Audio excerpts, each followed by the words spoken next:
The evening of October 24th of an unspecified year, which we are forced by legal agreement to describe only as from the recent past, was not just a dark and stormy night. No, it was in fact much worse.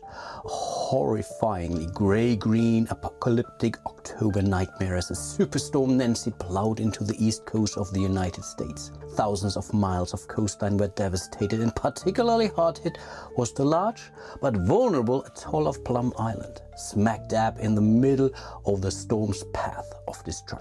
Plum Island is a sprawling isle off the South Carolina coast and features the vibrant seaside town of Greenport, the heart of the island's daily hustle and bustle of commerce and tourism. But the predominant employer and the revenue generator was housed in a huge complex of nondescript buildings located on the north end of the island.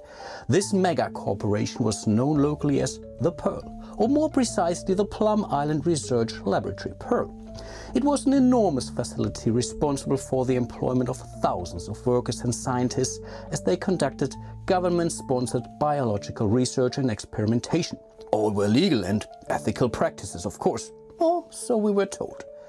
After the hurricane was done raining down its catastrophic cascade of water and wind, the island was crippled, with all power lost, much structural damage, and even the imposing Great South Bay suspension bridge to the mainland made impassable.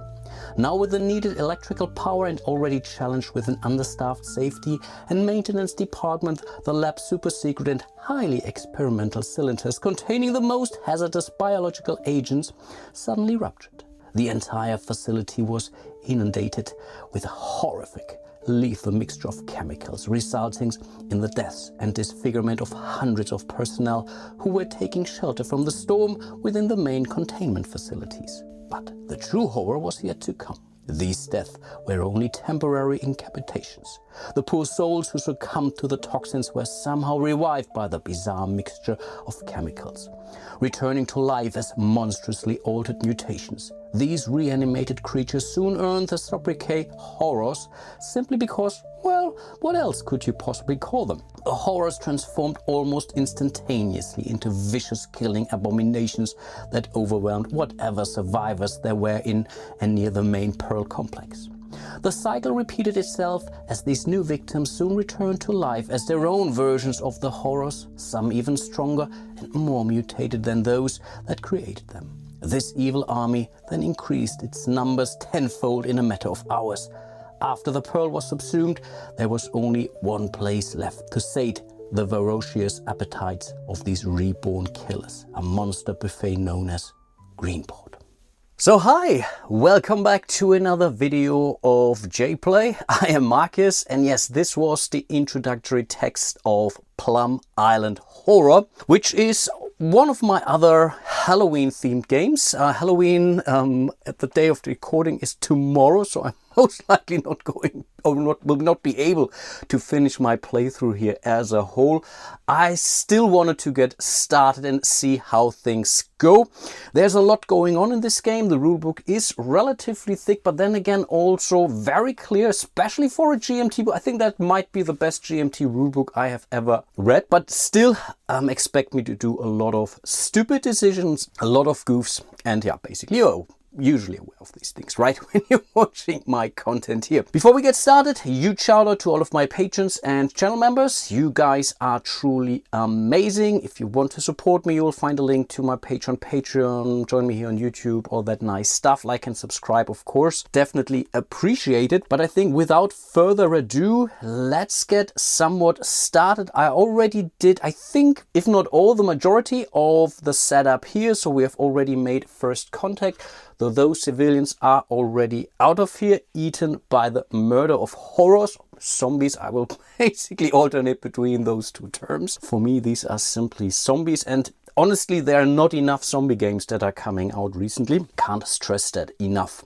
But yeah, Plum Island Horror is a cooperative game. It plays 1 to 4 players. When you play a solo game, you have to control 2 factions. That's what I'm doing here today. And ultimately, we are trying to survive. So we have to make it all the way through October 27 to the night phase. So that's 9 complete rounds.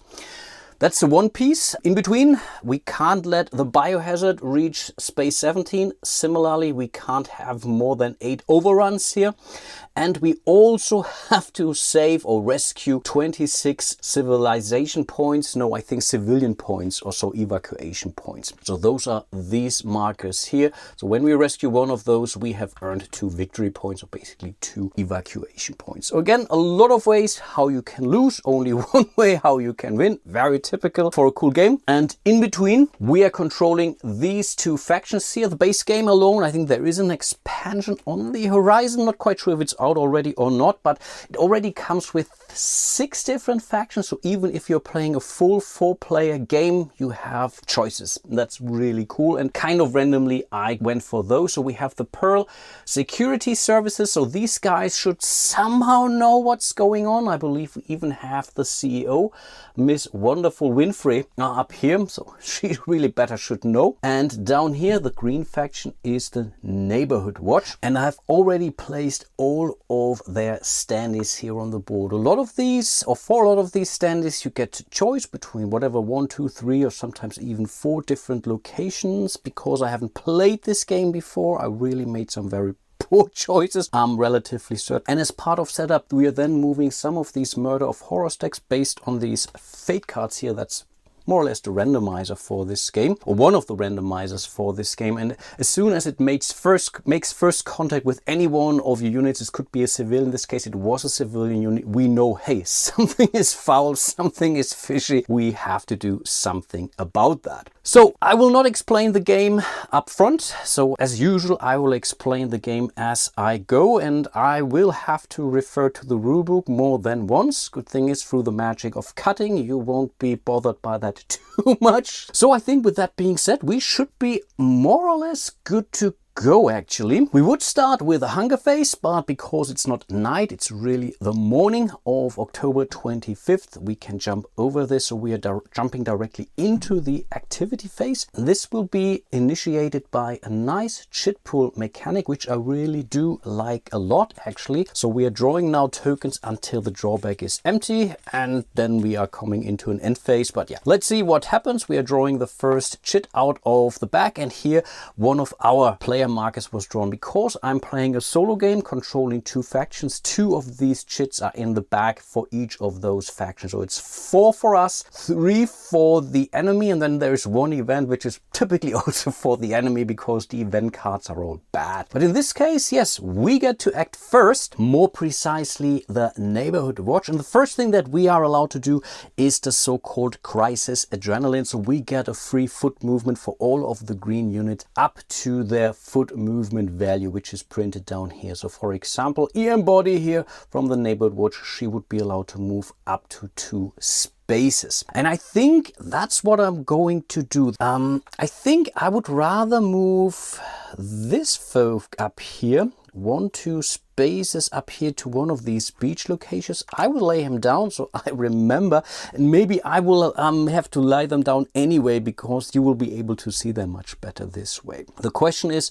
should we move her then down, or should we also leave him here? Because I believe he might be actually able to move all of these folks down later on. No, I think she's simply moving out. Sergeant York is moving here to the Greenport docks, because I believe he wants to maybe repair the docks here respectively, so that we can move these fellas out relatively easily, actually. And last but not least, I do think we may have to move Mr. Rogers here also 2 spaces closer to the Great South Bridge area up here, because he can repair.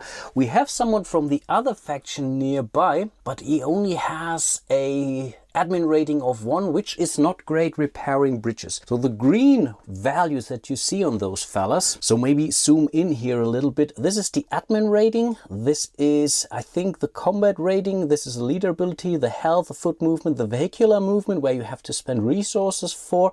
And I believe up here is the bravery rating. And this fella even can shoot with ranged combat. Only rolling 1 die. I mean, it's a Neighborhood Watch, not the US Marines. That's maybe the reason, but I think he might be the better candidate repairing the bridge a little bit later on. It's really a great escape route out there. On the other hand, looking how all those civilians are laid out here, I mean, this is not really randomly. Only the number on these chits is the random piece, but where they start is predetermined by those locations here. But the majority is here, not so much here. It will still help us rescue some of our folks out. One problem is these fellas here are already relatively close to this murder of horror stacks here, but I do still, let's do that anyway. 1-2 spaces up here. And this was our free crisis adrenaline move. Now we are taking our player actions, or player action in this case, because during the very first round of the game we only get to take one measly action here. Really weak, and I think this somehow simulates that you're slowly learning about all of these events. First of all, it's hearsay or so, and then things start to ramp up from there. So as you can see here, day 2 or afternoon is already 2 actions, evening or night phase is already 3. Then it will be 3 throughout the majority of those 3 days. Only the last one, I think everyone is simply exhausted by then. We get to take only one more action again, if we ever make it this far. And honestly, I do think I want to start with him doing a crowd control action. We were extremely lucky that only basically the northern part of this bridge was damaged. This is really the one random piece during setup. You never know what bridges are basically damaged here, and this is what I really like about this game. Replayability is massive. So I think, yeah, let's do the crowd control. The crowd control allows you to move civilian units from your space, one space adjacent. In theory, I could move them into different directions. So basically this one here, this one there. Of course, there is no bridge connection here, so we all have to move them down. And we can move up to many civilian units up to our admin rating here, which is 5. So extremely huge. So in this case, we are moving both of, that's not the points that are on here, it's really the amount of chits. So we are moving them down. Unfortunately, he's not allowed to move with them, but he might be able to take another, whatever was it called, crisis adrenaline step, and then moving out. So we can move a whole lot of civilian units down here. And if you count all those points together, that would be 5 of these evacuation points out of the 26 we need in order to win the game. But that was already the primary action of the Neighborhood Watch. Because we are now playing a solo game, the other factions are now allowed to take follow actions. And because again we are playing solo, up to twice they can take the action. The problem is after each follow action we have to see if an event would be triggered. Still, it might be worth it actually. And again, I am considering to do a crowd control. Again, now this has to be the other faction because it's a follow action with Kevin Blart here, the security guards, to move both of these fellas down here. There is a limit of 2 per these compound markers, so I couldn't move another unit in there here. The civilian units, yes, but not one of these hero units here. But that's still okay, so I guess let's do that. So we are moving them both down here. This was our first follow action. Now we have to check if we have to trigger an event. Therefore, we are drawing one of these randomizer cards, the fate cards, and it says no event card. Okay, dodge the bullet here, I take that. And now we get to take a second follow action. But again, that's only true because we are playing a solo game. And we could, I believe, even use the same guy here again, but I think we have moved these guys out now. That is okay. And I believe I forgot to move Jason Kruger here as part of our adrenaline or crisis adrenaline step. So I think I wanted to move him to 3 spaces in here. Sorry for that, I missed that, but that's why I flipped them down. I know what I touched so far, but I think, yeah, in this case, let's take the secondary action. And we have now a neutral or an NPC unit here. This is one of the Coast Guard here, or Shore Patrol in this case. I think it's an unnamed one. The thing is, he also comes with an admin rating, which means in theory he could actually try to repair the docks here. And maybe that's what we are going to do. In case you're wondering, this is an NPC unit, but I believe we can use those NPC units even for follow actions. They have some limitations, so we can't build the compound, they don't get the free adrenaline move, but apart from that we can use them like they were our own. So I think I am okay using that shore patrol here for a damage check. The way how this works is, again, we are using our follow action here, and then we are performing our repair check. So we have to draw another fate card here, and that's a 6. I believe the 6 is amazing in this case. Working overtime. For a damaged area or bridge, remove all damage markers. Oh boy, you did well. Nicely done. This means in theory we can now start evacuating civilian units from those docks, as long as I think the Alyssa is here. Right, okay, that wasn't terrible. The thing is, we still have to conduct an event check now. Let's see, and it's no event card. Again, we dodged the bullet here. I haven't looked at the spread. I should have checked actually the spread of no event card versus event card in the deck, but I think we will get a feeling while we are playing the game. We have now conducted both follow actions, which means the turn of the neighborhood watch player is officially over. We are drawing the next chit out of the bag, and bam, of course, it had to happen. There are 3 of these chits in here, so we are triggering the Murder of Horrors for the first time. And of course, guess what? We are drawing another fate card for that. First of all, we are spawning more units here on track 6. They have their own spawning zone, and then we are activating basically 2 tracks, 1 and 2 down here. Let's start by spawning more Murder of Horrors. Right now our biohazard track is still very low, which means we are only quote unquote adding 3 more units, or rather 3 more tiles to the zone. Because they're now in the same zone, they will immediately merge, because this whole doom stack here is now considered to be 1 unit. They will move together and they will leave basically the game together, either by being killed or by performing an overrun or all kind of nasty stuff. The good thing is, the bigger those stacks are, the slower they will get. So I think that is already something good, but we still have to activate tracks 1 and 2. Right now it's only those 2, because it's a stack of 4. They will move 1-2 spaces. Now combat will immediately commence, and for some reason I didn't see those. That's a 3 chit. So these are basically being killed.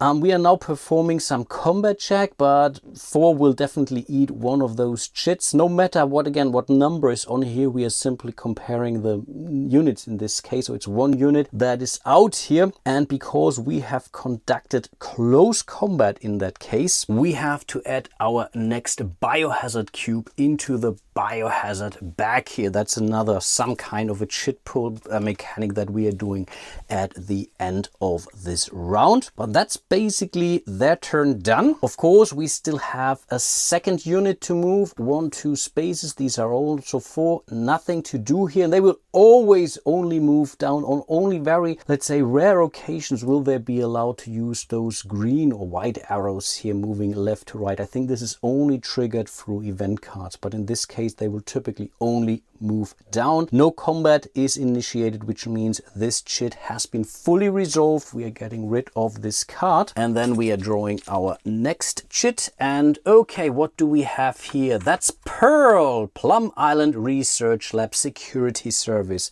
basically pearls. Okay, let's see. Again, we get our free movement, our adrenaline, our crisis adrenaline. Can't really remember this one for my life. I'm a little bit concerned about those 2 chits here who might be eaten. I think, oh, it's a house location. I think in this case, if close combat will initiate, only 1 of those guys will be eaten. And we get to choose, but they're both 1.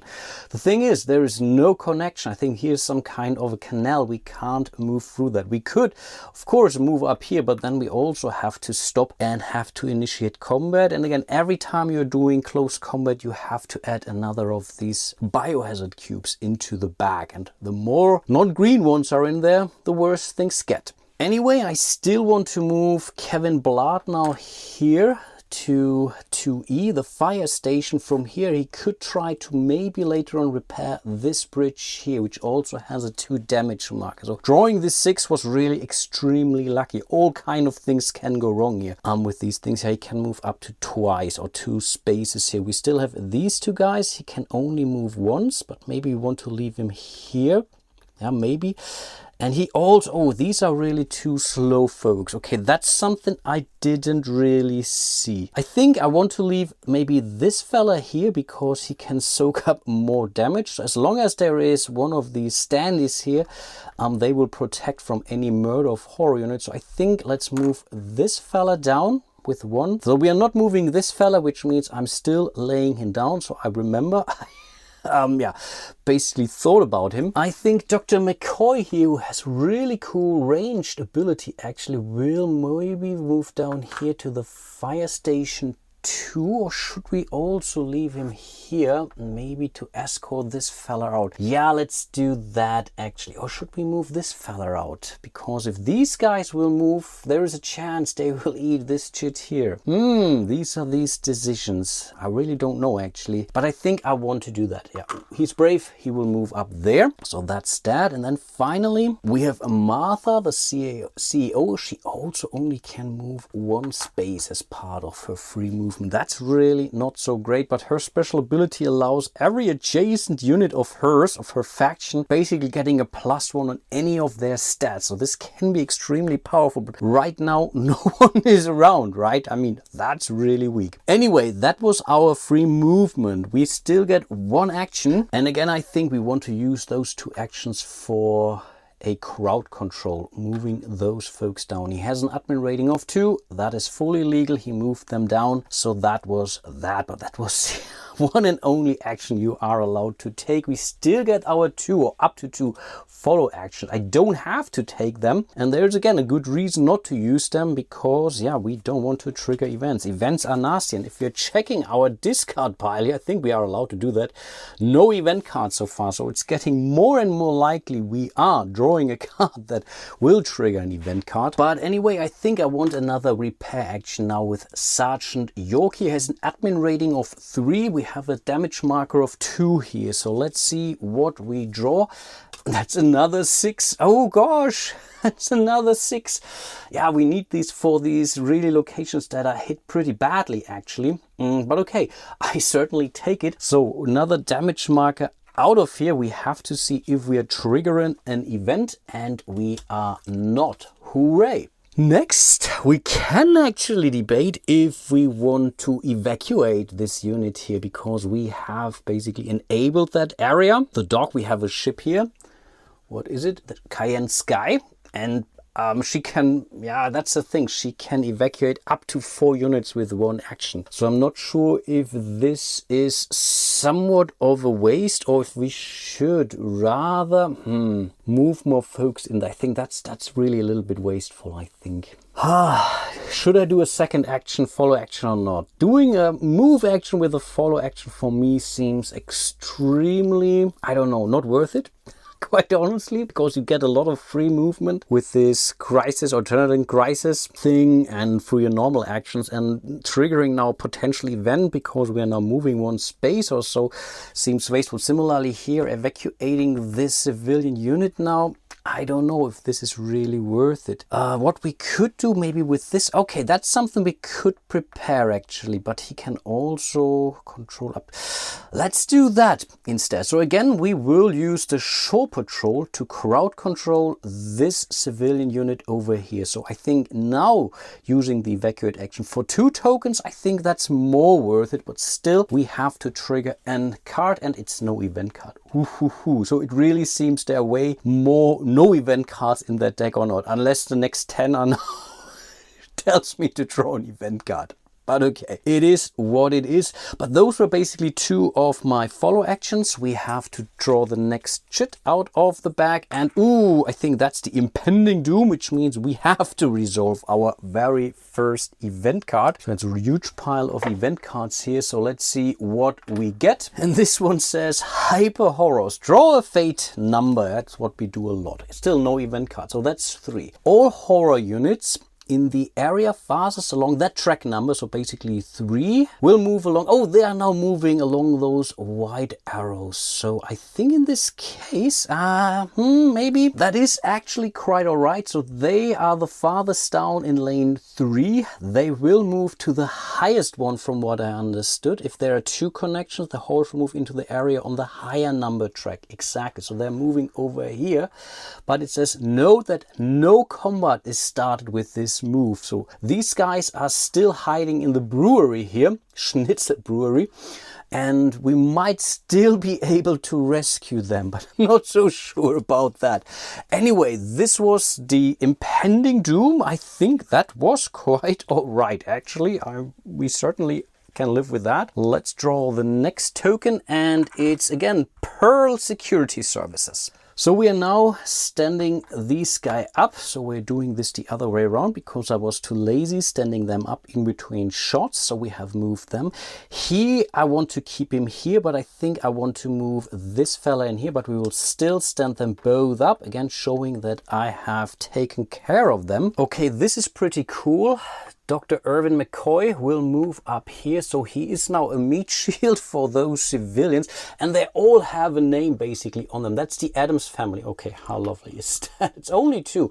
What happened to the rest? And then we still have the CEO. Oh, and I think she's absolutely want to repair, but I think I want to actually move in here to the town hall, because from the town hall we can then crowd control these fellas down, and then we can evacuate 3 units. That isn't terrible, actually. Yeah. Let's do that, actually. But these were all our free moves. We get to take 1 action with them. And I think I simply want to do I want the crowd control, or should I rather repair the bridge? But now the crowd control is so funky. No, we have to stay on target. We will crowd control those folks who are the Henson family down here. And I think you are supposed actually to leave them basically face down, but you are allowed to look at those numbers anyway, anywhere. So yeah, depends a little bit. This is Sikhs, wine and spirits. Okay, lovely. But this was our one and only action this round. So we get to take follow actions. And again, yes, this time I will absolutely activate Sergeant York again. He is going to move all of these free folks out here with a Cayenne Sky. These are 6 points worth of evacuation. And I believe this number can never go down. And I think we are placing those markers onto the respective board of the faction who evacuated them. Maybe there is an event card or so which references that, but I don't know, and I really don't hope so. We still have to resolve an event card check. No event card. Wow. And I really shuffled the heck out of this deck. Believe me. Really believe me. But it really, I think, poor luck, they might really come out all at the same time, actually. But this means we get to take a potential second action now. But I'm still not sure if I want to do that. Maybe I will do the repair here, because this will unlock a helipad. And I believe we can, I think we can't do the biohazard action here. I'm not sure what this is called. Decontaminate, I believe. Exactly. Decontaminate action here. Maybe we should repair that. Should we? I really don't know, actually. I think not. I think in this case, I will call it good. I will not do a second follow action this time around. So we will simply move into the next round of the game, or next action of the game. So we are drawing our next token. Yes, of course, it has to happen. We know what's in there. So let's draw our next card. And here we have an event card. So you saw that they are in here, but now we ignore that. That's cool. That drawing this at this time, I'm more than happy. So we have the reanimated. Draw a fate number, add 2 tiles to each murder of horror unit located on the track. Okay, we are simply making them a little bit larger. So it's track number 6, and this was also an event card, actually. actually. Interesting. So we're adding 1 and 2. So this pile is now moving extremely slowly. I believe only 1 space per activation. During night they're moving a little bit quicker. There are also event cards which will make them quicker. But for now I take it. But now the bad news, we will activate tracks 1, 2 and 3. So let's start here. They will move here. Now they will have to make a choice, either moving there or moving there. And again, we are determining this by, guess what? A fate card. So we're drawing a fate card. I told you they're all together. Again, I just shuffled the heck out of this deck multiple times. So it's 4, which means, yeah, they're moving along this way. And I think that is actually quite all right. This bridge is somewhat protecting us because they will more or less repair it. I think they would simply fall into their death there. But that's where they moved. Then we still have to move or activate track 2, 1 and 2. It doesn't matter that this is now damaged. It's simply a helipad that we have to repair basically. But that is okay. I take it, and we don't have anything on track 3 here, and there's no penalty whatsoever. Simply dodged the bullet here. Nice. Okay, let's draw the penultimate token, and it's us. It's the neighborhood watch. So we know the last token in that bag here will be the murder of horror. So we have to do something with that information. Let's do the free action. So we're moving this fella here into the Great South Bay Bridge, trying to repair it. This fella, I believe we're moving up here. Maybe trying to crowd control some more tokens towards the Greenport docks. Down here we are moving this fella here into the beach area, so he can really move them all out here. That is huge. And I believe, yeah, he is a fast fella. Oh, that's really so bad. We can't move them over. We need to repair that bridge. I think this needs to be our follow action now. So what are we going to do with this fella? Are we moving him or not? Oh boy, this is difficult. We have 2 fellas which we may want to move. We could move over here, but this really seems like such a long walk actually. Let's do, we can also not move them down here, so we have to, even these guys are relatively difficult. We can do a relocate action later on, maybe a little bit. So maybe we do want to leave him here. So we can then maybe do something fancy here. So no, we are not moving him, but I believe we might want to move E.M. Bobby here, Ellie Mae, watch team.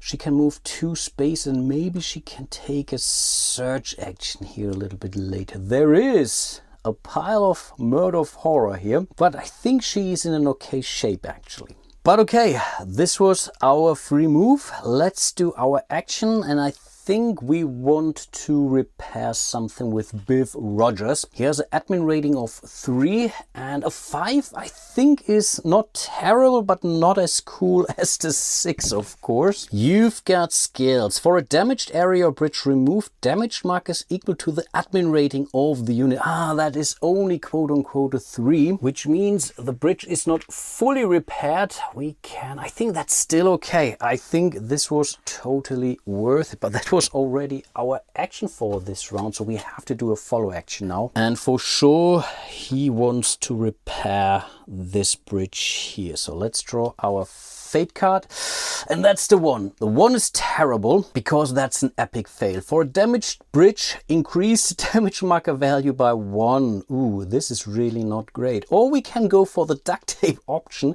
The player may instead spend 1 supplies markers to convert this to no effect.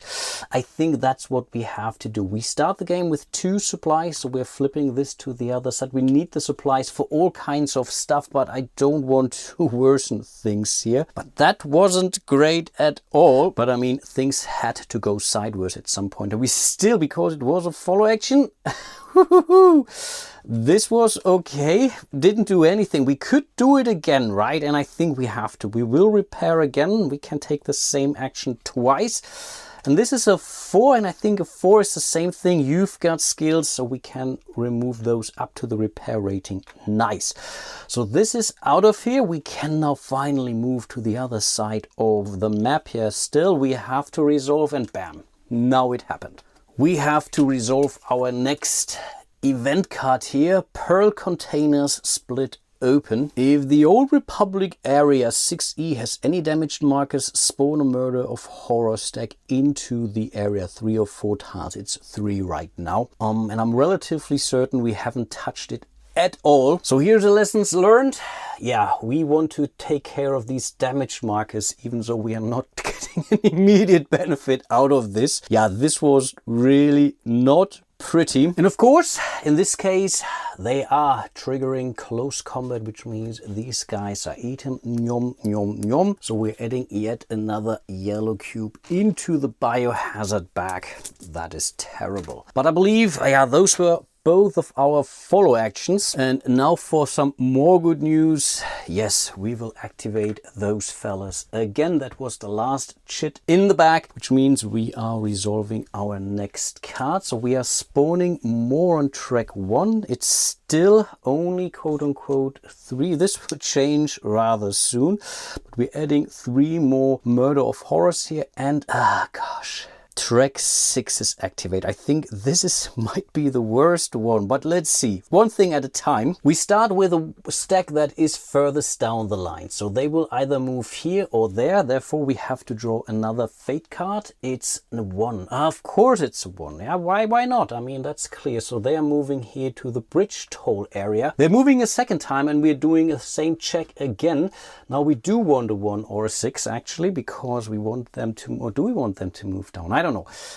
It's 3, so they are moving here onto the, what I keep forgetting, Great South Bay Bridge. Hooray! So, but that was the movement only. We do all the combat afterwards once we have moved the whole entire track basically. But I believe here we are fine. This stack is so big and massive, it only moves 1 space down here. So we are not triggering a second close combat. But close combat will happen now. And more bad news is this is open area, which means they're doing 2 points worth of damage to us. Cool. But we get to roll our first set of dice. How cool is that? We are not just drawing cards, we are also rolling dice in this game. So let's bring out, I need a small dice tower here. I can't use my Lego dice tower, I believe. The problem is his close combat rating is only 1. I was confusing or mixing up those values here. The yellow one is his close combat rating, which means we are rolling 1 measly die. The red one is the bravery rating, which I just forgot for what it's for. But yeah, let's roll that die. We are taking 2 hits here. And yeah, we only inflict half a hit. That doesn't help at all. And I believe I believe he doesn't get any bonuses whatsoever. So he's taking 2 points worth of damage. But the good news is he's still standing. We can heal those fellas. Yeah, exactly. Jason Kruger here. He's a medic. He can heal those characters. There might be event cards or search cards, which might help us actually. But I think that was almost that. Of course, we still have to add a yellow cube into the biohazard bag here. And once we run out of yellow cubes, we will keep adding red cubes, which are simply worse than the yellow cubes. They will pretty much drive up the biohazard track here towards defeat. But I think those were all those activations, all those chits have been pulled. I'm not sure where I'm standing, but we are standing, we are still alive after round 1. So we are coming into the end phase of the first round. We would now replenish locations. We only do that during night. We will do the mutation regeneration step. Luckily, we don't have any mutations out there. There are far worse enemies waiting for us that will be brought in through event cards, I believe. Cool. Then we see the biohazard infection step. Draw 2 cubes and apply on the biohazard track accordingly to their color. Then we place those cubes back in the bag. So let's do that and really hope for the best. Here's the first cube. Of course, it had to be a yellow one. The yellow will drive the biohazard marker 1 step further.